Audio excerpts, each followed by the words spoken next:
Anthony for breakfast, Albany's 783 Triple M. We're catching up with the editor for the Albany Advertiser, Liam Croy. Thanks again for your time, Liam. G'day, Anthony. Good to be with you. Now, the Albany rental crisis is really having impact on local people. Look, we've heard a lot about the rental crisis in recent weeks and months, and we knew that the WA's moratorium was coming to an end just recently. But as much as we can say that, yes, there's a rental crisis, and we can have REWA tell us that Albany has WA's lowest rental vacancy rate at 0.5%, what we wanted to do was try to speak to people who are caught in this crisis, and our reporter Sarah Maxey has done a really good job of that, confronting job of that, by speaking to some of the people who are really struggling with this and putting a human face on that crisis. So if you pick up a copy of yesterday's Advertiser, you'll see these stories. You know, a mum who is putting on a brave face for a 4-year-old daughter, and she's sleeping in a tent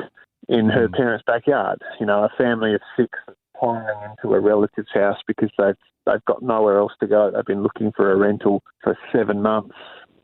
Their lease has expired and they just cannot find one. So it's all coming to a head at the moment. The support services are working very hard to help people. But yeah, as I say, in yesterday's Advertiser, you'll see some of these pretty tough stories of people who are caught in the crisis.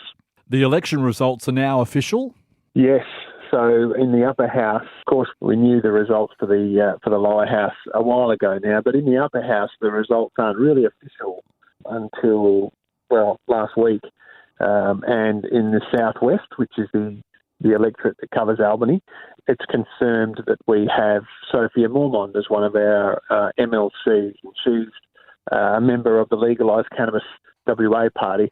So one of the real stories to come from this crazy election was that 3 members of what you'd call micro parties, single-issue parties, made it into the upper house. And Sophia is one of them. One of her peers in the Legalised Cannabis Party also made it into a metropolitan upper house seat. And, of course, you had Wilson Tucker, who is the US-based member of the Daylight Savings Party, who's made it into the upper house in the mining and pastoral region.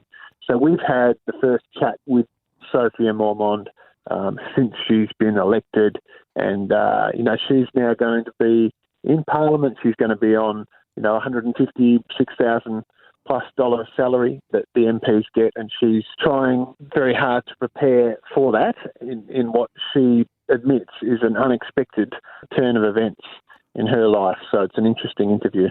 Calgon Annual Pumpkin Festival's back. So for all the pumpkin lovers out there, Anthony, and we are many. I can't wait. I've been struggling to keep a lid on it. So tomorrow at the Lower Calgon Hall from 9 a.m. to 12 noon is, as you say, the annual pumpkin festival. The main attraction of this thing is the giant pumpkin competition.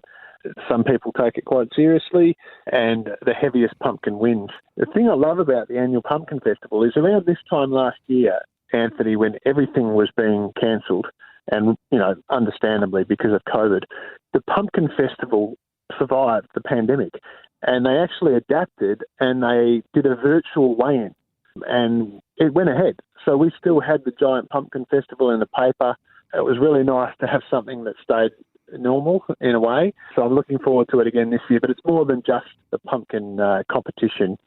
It's basically a market set up out there on Saturday with, music stalls, pumpkin scones, pumpkin soup competition, pumpkin everything. Looking forward to it. Thank you very much, Liam Croy, editor for the Albany Advertiser. And you can read the full stories of these in the Albany Advertiser, which is out now. Thanks, Liam. We'll talk again soon. Cheers, mate.